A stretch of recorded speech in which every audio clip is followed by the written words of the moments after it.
My name is Ben Cardwell. I'm head sommelier here at Fallow restaurants. And sommelier's primary focus is to sell wine.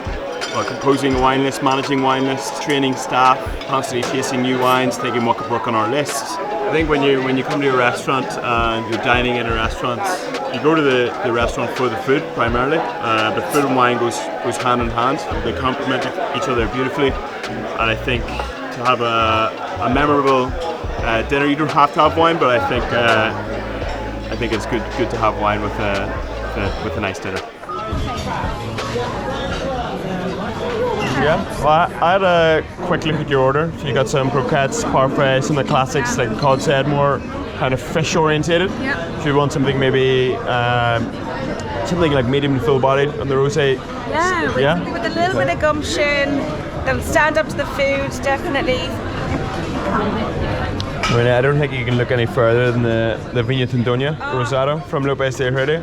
2011. Let's do it. Yeah, you love Yes. it? Okay, great. Thank you. Important to read your guest when recommending wine.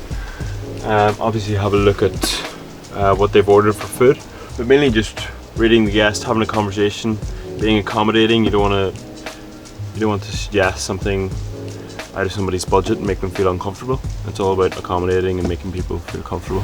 It's a slightly more delicate style. You slowly get the weight on the palate. These barrel fermented and barrel aged. Super bright. You get lots of fresh red apple. Like wild strawberries. Nice minerality as well, and super bright acidity. Primarily, restaurants make money on wine from the markup on wine. You've got a specific profit margin you have to make. Also, massive overheads. So you're paying for the service of wine. So the sommelier team sharing their knowledge about the wine. You won't find any wines on our wine list in any supermarkets. How's everything going? Yeah, you enjoying the wine? Yeah. Rich buttery brioche works well with kind of the creaminess of the wine as well. Yeah, absolutely. It also goes equally well with the sausages. Yeah, great.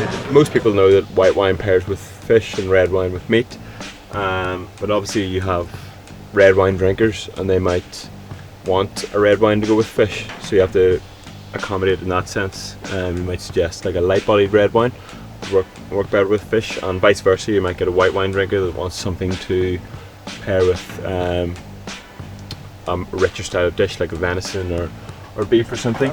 Normally, do you like red, white? Usually red, yeah. You like red? Yeah.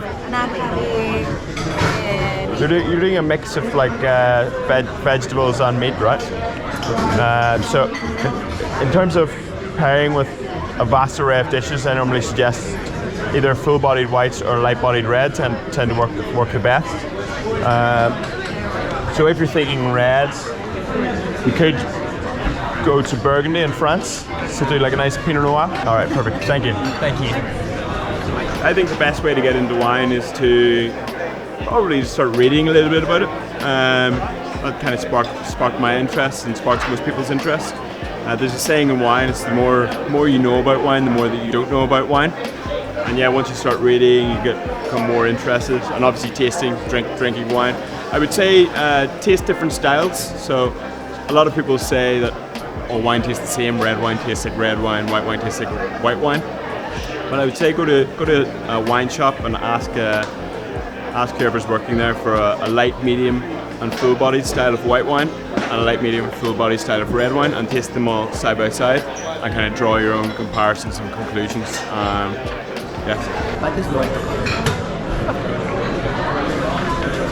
A little bit of maca and a nice kind of earthy spice. That kind of maltiness of the waffle works really well with the chocolate notes, and the spice notes work really well with the dactyl. When you try to do it.